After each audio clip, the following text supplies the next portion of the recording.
दरअसल रेत में मौजूद चीनी को चींटियों ने निकालकर अपने बिल में इकट्ठा कर लिया था और बची खुची चीनी को कुछ चींटियां उठाकर अपने बिल में ले जा रही थीं।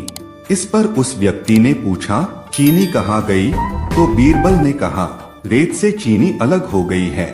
सभी जोर जोर से हंसने लगे। बीरबल की यह चतुराई देख अकबर ने उस व्यक्ति से कहा, अगर अब तुम्हें चीनी चाहिए तो तुम्हें चींटियों के बिल में घुसना पड़ेगा।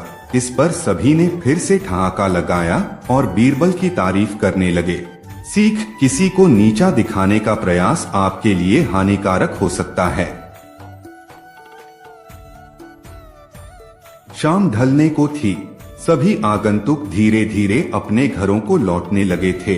तभी बीरबल ने देखा कि एक मोटा सा आदमी शर्माता हुआ चुपचाप एक कोने में खड़ा है। बीरबल उसके निकट आता हुआ बोला, लगता है तुम कुछ कहना चाहते हो। बेहिचक कह डालो जो कहना है। मुझे बताओ तुम्हारी क्या समस्या है? वह मोटा व्यक्ति सकुचाता हुआ बोला, मेरी समस्या यह है कि मैं पढ़ा लिखा नहीं हूँ। मैंने अपनी शिक्षा पर ध्यान नहीं दिया, जिसका मुझे खेद है। मैं भी समाज में सिर उठाकर सम्मान से जीना चाहता हूँ, पर अब नहीं लगता है ऐसा कभी नहीं हो पाएगा। नहीं, कोई देर नहीं, ऐसा जरूर होगा यदि तुम हिम्मत न हारो और परिश्रम करो। तुम में भी योग्यता है, बीरबल ने कहा, लेकिन ज्ञान पाने में तो सालों लग जाएंगे। मोटे आदमी ने कहा, मैं इतना इंतजार नहीं कर सकता। मैं तो यह जानना चाहता हूँ कि क्या कोई ऐसा तरीका है कि चुटकी बजाते ही प्रसिद्धि मिल जाए। प्रसिद्धि पाने का ऐसा आसान रास्ता तो कोई नहीं है। बीरबल बोला, यदि तुम वास्तव में योग्य और प्रसिद्ध कहलवाना चाहते हो तो मेहनत तो करनी ही होगी, वह भी कुछ समय के लिए। यह सुनकर मोटा आदमी सोच में डूब गया। नहीं, मुझ में इतना धैर्य नहीं है, मोटे आदमी ने कहा। मैं तो तुरंत ही प्रसिद्धि पाकर पंडित जी कहलवाना चाहता हूँ। ठीक है, बीरबल बोला, इसके लिए तो एक ही उपाय है। कल तुम बाजार में जाकर खड़े हो जाना। मेरे भेजे आदमी वहाँ होंगे जो तुम्हें पंडित जी कहकर पुकारेंगे। वे बार बार जोर जोर से ऐसा कहेंगे। इससे दूसरे लोगों का ध्यान इस ओर जाएगा, वे भी तुम्हें पंडित जी कहना शुरू कर देंगे। ऐसा होना स्वाभाविक भी है, लेकिन हमारा नाटक तभी सफल होगा जब तुम गुस्सा दिखाते हुए उन पर पत्थर फेंकने लगोगे या हाथ में लाठी लेकर उनको दौड़ाना होगा तुम्हें। लेकिन सतर्क रहना, गुस्से का सिर्फ दिखावा भर करना है तुम्हें। किसी को चोट नहीं पहुंचनी चाहिए। उस समय तो वह मोटा आदमी कुछ समझ नहीं पाया और घर लौट गया। अगली सुबह वह मोटा आदमी बीरबल के कहेनुसार व्यस्त बाजार में जाकर खड़ा हो गया। तभी बीरबल के भेजे आदमी वहां आ पहुँचे और तेज स्वर में कहने लगे, पंडित जी, पंडित जी, पंडित जी। मोटे आदमी ने यह सुन अपनी लाठी उठाई और भाग पड़ा उन आदमियों के पीछे, जैसे सच ही में पिटाई कर देगा। बीरबल के भेजे आदमी वहां से भाग निकले, लेकिन पंडित जी का राग अलापना उन्होंने नहीं छोड़ा। कुछ ही देर बाद आवारा लड़कों का वहां घूमता समूह पंडित जी चिल्लाता हुआ उस मोटे आदमी के पास आ धमका। बड़ा मजेदार दृश्य उपस्थित हो गया था। मोटा आदमी लोगों के पीछे दौड़ रहा था और लोग पंडित जी कहते हुए नाच गाकर चिल्ला रहे थे। अब मोटा आदमी पंडित जी के नाम से प्रसिद्ध हो गया। जब भी लोग उसे देखते तो पंडित जी कहकर ही संबोधित करते। अपनी ओर से तो लोग यह कहकर उसका मजाक उड़ाते थे कि वह उन पर पत्थर फेंकेगा या लाठी लेकर उनके पीछे दौड़ेगा। लेकिन उन्हें क्या पता था कि मोटा तो चाहता ही यही था, वह प्रसिद्ध तो होने ही लगा था। इसी तरह महीनों बीत गए। मोटा आदमी भी थक चुका था। वह यह भी समझ गया था कि लोग उसे सम्मानवश पंडित जी नहीं कहते, बल्कि ऐसा कहकर तो वे उसका उपहास करते हैं। लोग जान गए थे कि पंडित कहने से उसे गुस्सा आ जाता है। वह सोचता था कि शायद लोग मुझे पागल समझते हैं। यह सोचकर वह इतना परेशान हो गया कि फिर से बीरबल के पास जा पहुंचा। वह बोला, मैं मात्र पंडित जी कहलाना नहीं चाहता। वैसे मुझे स्वयं को पंडित कहलवाना पसंद है और कुछ समय तक यह सुनना मुझे अच्छा भी लगा, लेकिन अब मैं थक चुका हूँ। लोग मेरा सम्मान नहीं करते, वो तो मेरा मजाक उड़ाते हैं। मोटे आदमी को वास्तविकता का आभास होने लगा था। मोटे आदमी को यह कहता देख बीरबल हंसता हुआ यह बोला, मैंने तो तुमसे पहले ही कह दिया था कि तुम बहुत समय तक ऐसा नहीं कर पाओगे। लोग तुम्हें वह सब कैसे कह सकते हैं जो तुम हो ही नहीं। क्या तुम उन्हें मूर्ख समझते हो? जाओ अब कुछ समय किसी दूसरे शहर में जाकर बिताओ। जब लौटो तो उन लोगों को नजरअंदाज कर देना जो तुम्हें पंडित जी कहकर पुकारें। एक अच्छे सभ्य व्यक्ति की तरह आचरण करना। शीघ्र ही लोग समझ जाएंगे कि पंडित जी कहकर तुम्हारा उपहास करने में कुछ नहीं रखा और वे ऐसा कहना छोड़ देंगे। मोटे आदमी ने बीरबल के निर्देश पर अमल किया। जब वह कुछ माह बाद दूसरे शहर से लौटकर आया तो लोगों ने उसे पंडित जी कहकर परेशान करना चाहा, लेकिन उसने कोई ध्यान न दिया। अब वह मोटा आदमी खुश था कि लोग उसे उसके असली नाम से जानने लगे हैं। वह समझ गया था कि प्रसिद्धि पाने की सरल राह कोई नहीं है।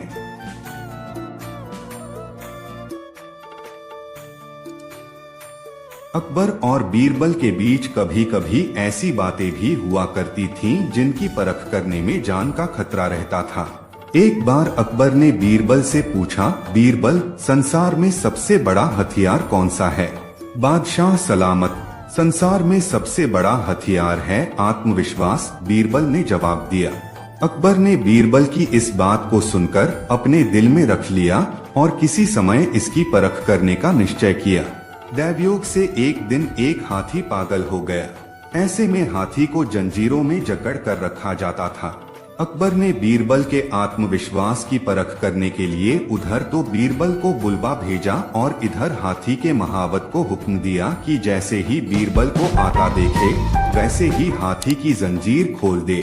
बीरबल को इस बात का पता नहीं था। जब वे बादशाह अकबर से मिलने उनके दरबार की ओर जा रहे थे तो पागल हाथी को छोड़ा जा चुका था। बीरबल अपनी ही मस्ती में चले जा रहे थे कि उनकी नजर पागल हाथी पर पड़ी जो चिंघाड़ता हुआ उनकी तरफ आ रहा था। बीरबल हाजिर जवाब, बेहद बुद्धिमान, चतुर और आत्मविश्वासी थे। वे समझ गए कि बादशाह अकबर ने आत्मविश्वास और बुद्धि की परीक्षा के लिए ही पागल हाथी को छुड़वाया है। दौड़ता हुआ हाथी सूंड को उठाए तेजी से बीरबल की ओर चला आ रहा था। बीरबल ऐसे स्थान पर खड़े थे कि वह इधर उधर भागकर भी नहीं बच सकते थे। ठीक उसी वक्त बीरबल को एक कुत्ता दिखाई दिया। हाथी बहुत निकट आ गया था, इतना करीब कि वह बीरबल को अपनी सूंड में लपेट लेता। तभी बीरबल ने झटपट कुत्ते की पिछली दोनों टांगे पकड़ी और पूरी ताकत से घुमाकर हाथी पर फेंका। बुरा तरह घबराकर चीखता हुआ कुत्ता जब हाथी से जाकर टकराया तो उसकी भयानक चीखें सुनकर हाथी भी घबरा गया और पलटकर भागा। अकबर को बीरबल की इस बात की खबर मिल गई और उन्हें यह मानना पड़ा कि बीरबल ने जो कुछ कहा है वह सच है। आत्मविश्वास ही सबसे बड़ा हथियार है।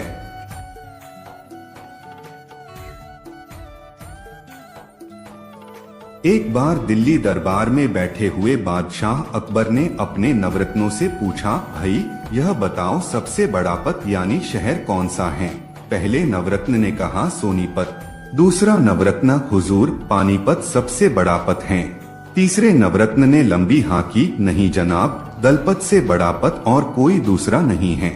चौथे नवरत्न ने अपना राग अलापा, सबसे बड़ा पद तो दिल्लीपत यानी दिल्ली शहर है। बीरबल चुपचाप बैठे हुए सारी बातें सुन रहे थे। अकबर ने बीरबल से कहा, तुम भी कुछ बोलो। बीरबल ने कहा, सबसे बड़ा पद है राखपत और दूसरा बड़ा पद है रखापत। अकबर ने पूछा, बीरबल हमने सोनीपत, पानीपत, दलपत और दिल्लीपत सब पद सुन रखे हैं, पर राखपत रखापत किस शहर के नाम हैं? बीरबल बोले, हुजूर राखपत का मतलब है मैं आपके रखूं और रखपत का मतलब है आप मेरी बात रखो। यह मेलजोल और प्रेम भाव जिस पद में नहीं है उस पद का क्या मतलब है? प्रेम भाव है तो जंगल में भी मंगल है और प्रेम भाव नहीं तो नगर भी नरक का द्वार है। अकबर बीरबल की बातों को सुनकर बहुत खुश हुए और उन्हें कई इनामों से नवाजा। एक बार अकबर बीरबल हमेशा की तरह टहलने जा रहे थे। रास्ते में एक तुलसी का पौधा दिखा तो मंत्री बीरबल ने झुककर प्रणाम किया। अकबर ने पूछा, कौन है ये? बीरबल, ये मेरी माता हैं। अकबर ने तुलसी के झाड़ को उखाड़कर फेंक दिया और बोला, कितनी माता हैं तुम लोगों की? बीरबल को उसका जवाब देने की एक तरकीब सूझी। आगे एक बिच्छू पत्ती खुजली वाला झाड़ मिला। बीरबल ने उसे दंडवत प्रणाम कर कहा, जय हो बाप मेरे। अकबर को गुस्सा आया और दोनों हाथों से झाड़ को उखाड़ने लगा। इतने में अकबर को भयंकर खुजली होने लगी तो अकबर बोला, बीरबल ये क्या हो गया? बीरबल ने कहा, आपने मेरी माँ को मारा इसलिए ये गुस्सा हो गए। अकबर जहाँ भी हाथ लगाता खुजली होने लगती तथा बोला कि बीरबल जल्दी ही कोई उपाय बताओ। बीरबल बोला, उपाय तो है लेकिन वो भी हमारी माँ है तथा उससे ही विनती करनी पड़ेगी। अकबर बोला, जल्दी करो। आगे गाय खड़ी थी। बीरबल ने कहा, गाय से विनती करो कि हे माता दवाई दो। गाय ने गोबर कर दिया और अकबर के शरीर पर उसका लेप करने से फौरन खुजली से राहत मिल गई। अकबर बोला, बीरबल अब क्या हम राजमहल में ऐसे ही जाएंगे? बीरबल ने कहा, नहीं बादशाह, हमारी एक और माँ है। सामने ही गंगा बह रही थी। आप बोलिए हर हर गंगे, जय गंगा मैया की और कूद जाइए। नहाकर अपने आप को तरोताजा महसूस करते हुए अकबर ने बीरबल से कहा कि ये तुलसी माता, गौ माता, गंगा माता तो जगत माता हैं। इनको मानने वालों को ही हिंदू कहते हैं। एक दिन अकबर और बीरबल वन विहार के लिए गए। एक टेढ़े पेड़ की ओर इशारा करके अकबर ने बीरबल से पूछा, यह दरख्त टेढ़ा क्यों है? बीरबल ने जवाब दिया, यह इसलिए टेढ़ा है क्योंकि ये जंगल के तमाम दरख्तों का साला है। बादशाह ने पूछा, तुम ऐसा कैसे कह सकते हो? बीरबल ने कहा, दुनिया में ये बात मशहूर है कि कुत्ते की दुम और साले हमेशा टेढ़े होते हैं। अकबर ने पूछा, क्या मेरा साला भी टेढ़ा है? बीरबल ने फौरन कहा, बेशक जहांपना। अकबर ने कहा, फिर मेरे टेढ़े साले को फांसी चढ़ा दो। एक दिन बीरबल ने फांसी लगाने की 3 तख्ते बनवाए, एक सोने का, एक चांदी का और एक लोहे का। उन्हें देखकर अकबर ने पूछा, 3 तख्ते किस लिए? बीरबल ने कहा, गरीबनवाज, सोने का आपके लिए, चांदी का मेरे लिए और लोहे का तख्ता सरकारी साले साहब के लिए। अकबर ने अचरज से पूछा, मुझे और तुम्हें फांसी किस लिए? बीरबल ने कहा, क्यों नहीं जहां पनाह, आखिर हम भी तो किसी के साले हैं। बादशाह अकबर हंस पड़े। सरकारी साले साहब के जान में जान आई। वह बाइज्जत बरी हो गया।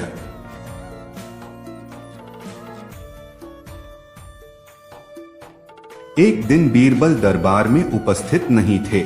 ऐसे में बीरबल से जलने वाले सभी सभासद बीरबल के खिलाफ अकबर के कान भर रहे थे। अक्सर ऐसा ही होता था। जब भी बीरबल दरबार में उपस्थित नहीं होते थे तभी दरबारियों को मौका मिल जाता था। आज भी ऐसा ही मौका था। बादशाह के साले मुल्ला 2 प्याजा की शह पाए। कुछ सभासदों ने कहा, जहांपना, आप वास्तव में बीरबल को आवश्यकता से अधिक मान देते हैं। हम लोगों से ज्यादा उन्हें चाहते हैं। आपने उन्हें बहुत सिर चढ़ा रखा है, जबकि जो काम वे करते हैं वह हम भी कर सकते हैं, मगर आप हमें मौका ही नहीं देते। बादशाह को बीरबल की बुराई अच्छी नहीं लगती थी। अतः उन्होंने उन चारों की परीक्षा ली। देखो, आज बीरबल तो यहाँ है नहीं और मुझे अपने एक सवाल का जवाब चाहिए। यदि तुम लोगों ने मेरे प्रश्न का सही जवाब नहीं दिया तो मैं तुम चारों को फांसी पर चढ़वा दूंगा। बादशाह की बात सुनकर वे चारों घबरा गए। उनमें से एक ने हिम्मत करके कहा, प्रश्न बताइए बादशाह सलामत। संसार में सबसे बड़ी चीज क्या है? और अच्छी तरह सोच समझकर जवाब देना, वरना मैं कह चुका हूँ कि तुम लोगों को फांसी पर चढ़वा दिया जाएगा। बादशाह अकबर ने कहा, अटपटे जवाब हरगिज नहीं चलेंगे। जवाब एक हो और बिल्कुल सही हो। बादशाह सलामत, हमें कुछ दिनों की मोहलत दी जाए। उन्होंने सलाह करके कहा, ठीक है, तुम लोगों को 1 सप्ताह का समय देता हूँ। बादशाह ने कहा। चारों दरबारी चले गए और दरबार से बाहर आकर सोचने लगे कि सबसे बड़ी चीज क्या हो सकती है। एक दरबारी बोला, मेरी राय में तो अल्लाह से बड़ा कोई नहीं। अल्लाह कोई चीज नहीं है। कोई दूसरा उत्तर सोचो। दूसरा बोला, सबसे बड़ी चीज है भूख, जो आदमी से कुछ भी करवा देती है। तीसरे ने कहा, नहीं नहीं, भूख भी बर्दाश्त की जा सकती है। फिर क्या है सबसे बड़ी चीज? 6 दिन बीत गए लेकिन उन्हें कोई उत्तर नहीं सूझा। हार कर वे चारों बीरबल के पास पहुँचे और उसे पूरी घटना कह सुनाई, साथ ही हाथ जोड़कर विनती की कि प्रश्न का उत्तर बता दें। बीरबल ने मुस्कुराकर कहा, मैं तुम्हारे प्रश्न का उत्तर दूंगा, लेकिन मेरी एक शर्त है। हमें आपकी 1000 शर्तें मंजूर हैं। चारों ने एक स्वर में कहा, बस आप हमें इस प्रश्न का उत्तर बताकर हमारी जान बख्शी करवाएं। बताइए आपकी क्या शर्त है? तुम में से 2 अपने कंधों पर मेरी चारपाई रखकर दरबार तक ले चलोगे।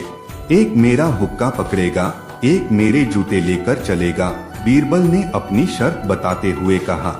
यह सुनते ही वे चारों सन्नाटे में आ गए।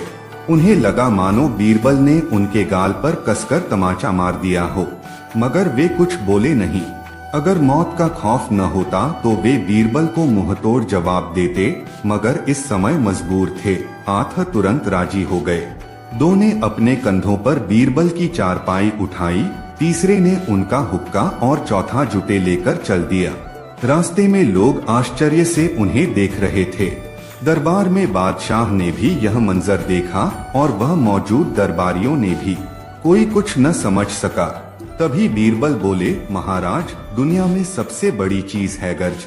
अपनी गरज से ये पालकी यहाँ तक उठाकर लाए हैं। बादशाह मुस्कुराकर रह गए। वे चारों सिर झुकाकर एक ओर खड़े हो गए।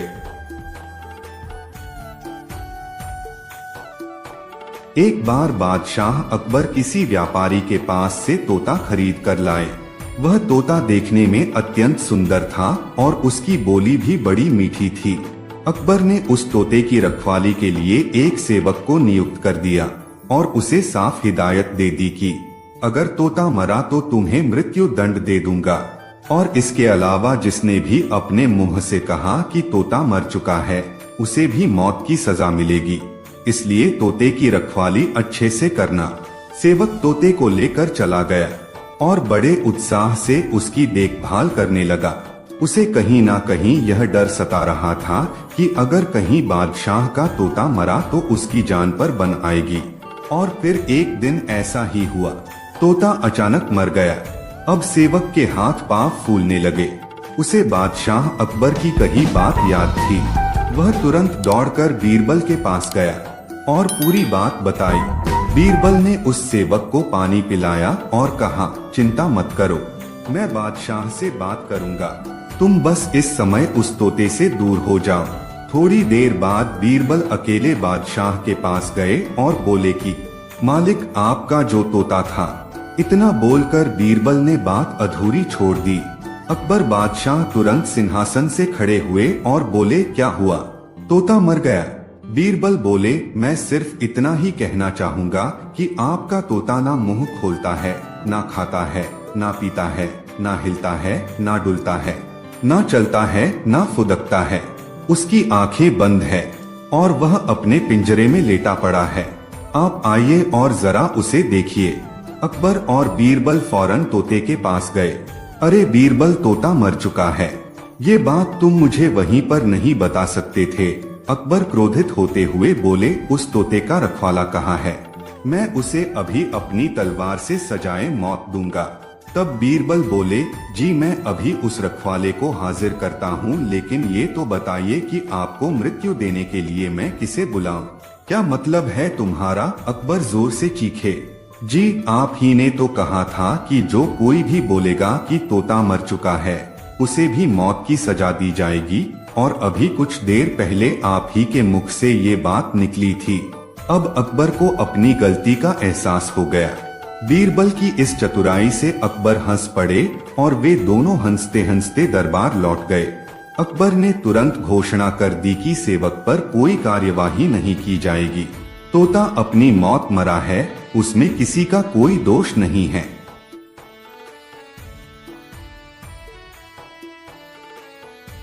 महाराजा अकबर बीरबल की हाजिर जवाबी के बड़े कायल थे। उनकी इस बात से दरबार के अन्य मंत्री मन ही मन बहुत जलते थे। उनमें से एक मंत्री, जो महामंत्री का पद पाने का लोभी था, ने मन ही मन एक योजना बनाई।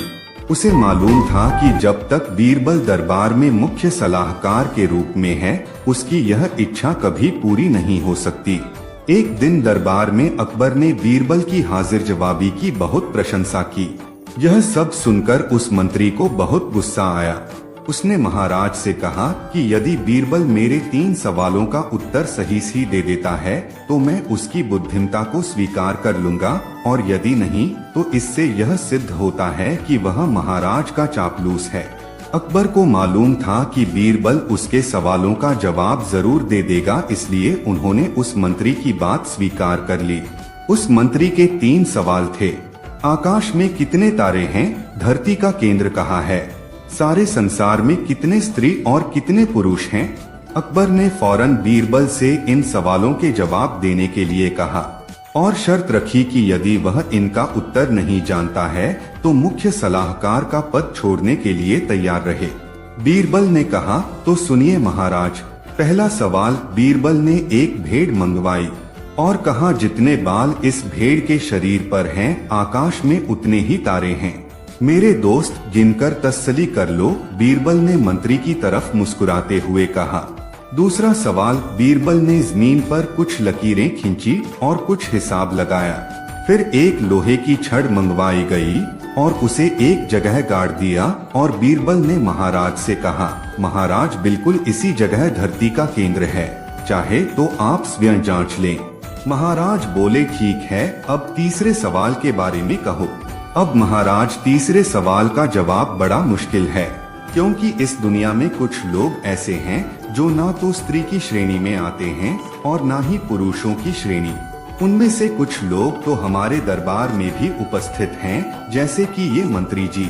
महाराज, यदि आप इनको मौत के घाट उतरवा दें तो मैं स्त्री पुरुष की सही संख्या बता सकता हूँ। अब मंत्री जी सवालों का जवाब छोड़कर थर-थर कांपने लगे और महाराज से बोले, महाराज, बस मुझे मेरे सवालों का जवाब मिल गया। मैं बीरबल की बुद्धिमानी को मान गया हूँ। महाराज हमेशा की तरह बीरबल की तरफ पीठ करके हंसने लगे और इसी बीच वह मंत्री दरबार से खिसक लिया।